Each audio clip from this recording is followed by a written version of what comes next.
Brought to you by the EveryDollar app. Start budgeting for free today. Katie is with us in Concord, New Hampshire. Hi, Katie. Welcome to the Ramsey Show. Hi. Oh, God, this is actually happening. Whew. Okay. Breathe, Katie. It's going to be good. Holy moly.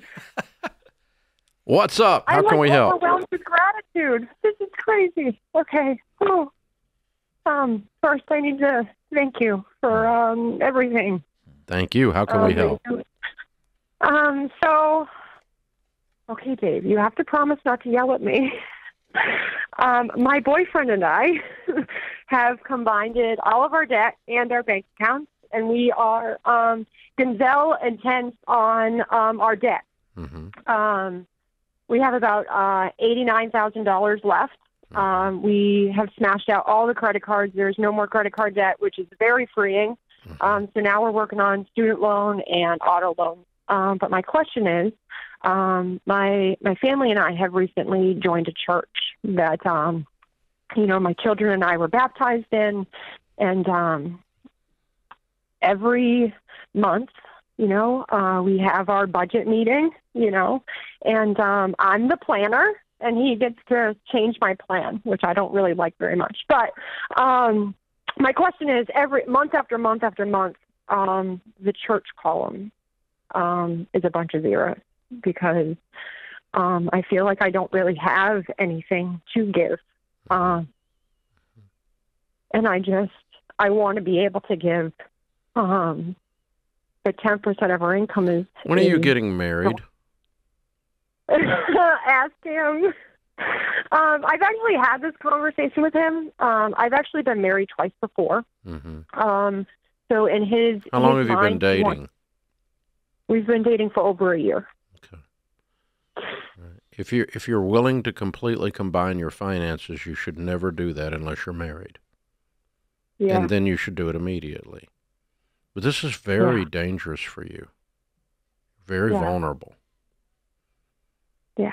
Yeah. So if either take your finances back apart or get married. What was his response when you brought it up to him? Marriage. So we talk about it. We want to get married. His thing is like he wants to be able to provide picture perfect for me. What's his? Sorry, that's not an option. Yeah. There's no such thing. I got a hunch here real quick. Katie, what does he make income-wise, and what do you make? Separate those. Okay. So I make, 1, 2, 3, like $4,000 a month. Okay. Give or take. Okay. What does he make? And he makes about, 55. Okay. 100, roughly. Okay. And I actually have more debt than he does. Okay. Well, number one, let's just back the bus up here. Either get married in the next 30 days or separate your finances. Yeah. This is very dangerous for you. Mm-hmm. I'm scared for you. Okay? You should not be paying his debt. He should not be paying your debt when you're not married. You are going to it's going to put a strain on the relationship.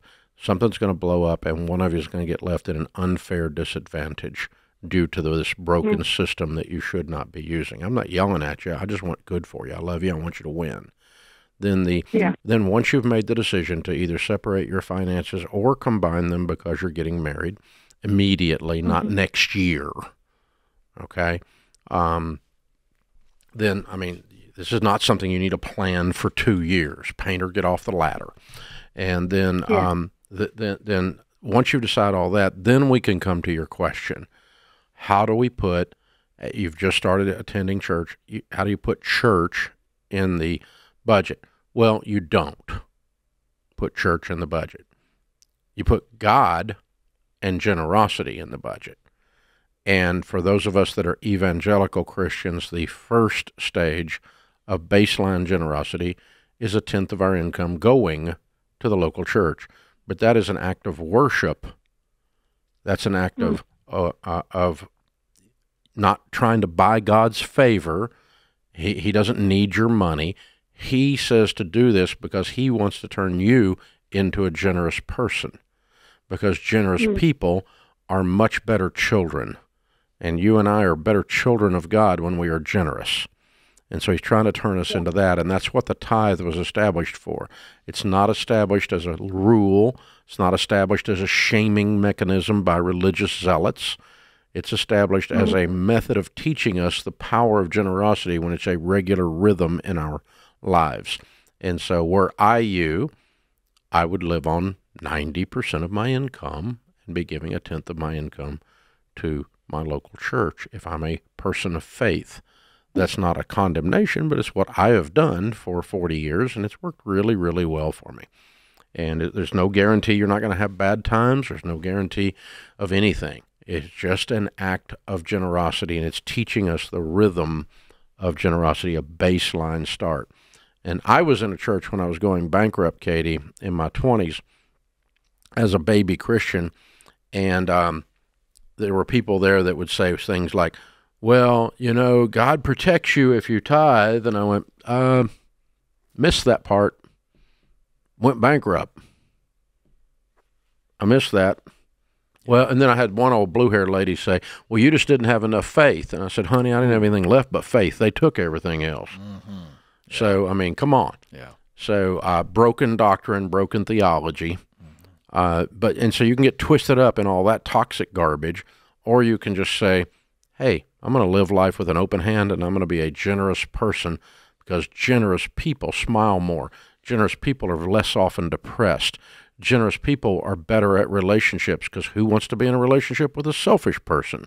No one, right? And so the act of generosity becomes a character quality, and it changes your whole life. And so, yeah, I'm going to put that at the top of my list of things to do. Absolutely, but not as a legalism rule. Absolutely right. That is really scary doctrine, and it's what drives a lot of people away from the faith. If you think you got to give God money to get something good from him, that is a recipe for frustration and desperation. Yeah, as if he needs your permission to bless you. Right. You know, and as if his blessing is dependent upon you giving him a nickel. Mm-hmm. Good gracious. As if he wanted your money, he'd take it to a big greasy spot where you were sitting. I mean, he's God. I mean, come on, he doesn't need your money. That's not the point. The point, and so don't be shamed by it, Katie, and don't be going, because I heard the guilt. Oh, every month I feel bad because there's nothing in the church column. Well, I mean, put something in there, but don't do it out of shame. Do it out of, hey, I want to learn a different way of living that includes generosity, and it includes a smile, and it includes being married to this guy you've fallen in love with and combining your whole life, not just your money. And let's do the whole deal. Let's go game on. But don't pay someone's debts ever, and don't let someone pay your debts that you're not married to. You're going to get yourself in a pinch. Been doing this a long time, and I never see good of it. It ends, as Deloney says all the time, this ends in ash. Ooh, that's a pretty harsh statement, but it does. It just, the thing burns to the ground. So I want you to win, kiddo. We love you, and I'm happy that you and your family are in a good church, and it sounds like you're starting your journey there, or resetting your journey there. That's awesome. Any of that, I'm cheering you on. Ken's cheering you on. We want you to win. No, we're not yelling at you. That's not what we do. We yell at concepts, not people. Mm-hmm. But yeah, don't, you know. Those of you that are shacking up and aren't getting married, you can do that if you want to do it. I won't be mad at you. I'm not going to yell at you. But don't combine your money. Don't combine your money, because you're going to get burned. Don't buy a house with somebody you're not married to. You're going to get burned. I get it all the time in here. It's all the time. And you're just setting yourself up. You make dumb decisions like that, you get yourself burned. We don't want that for you.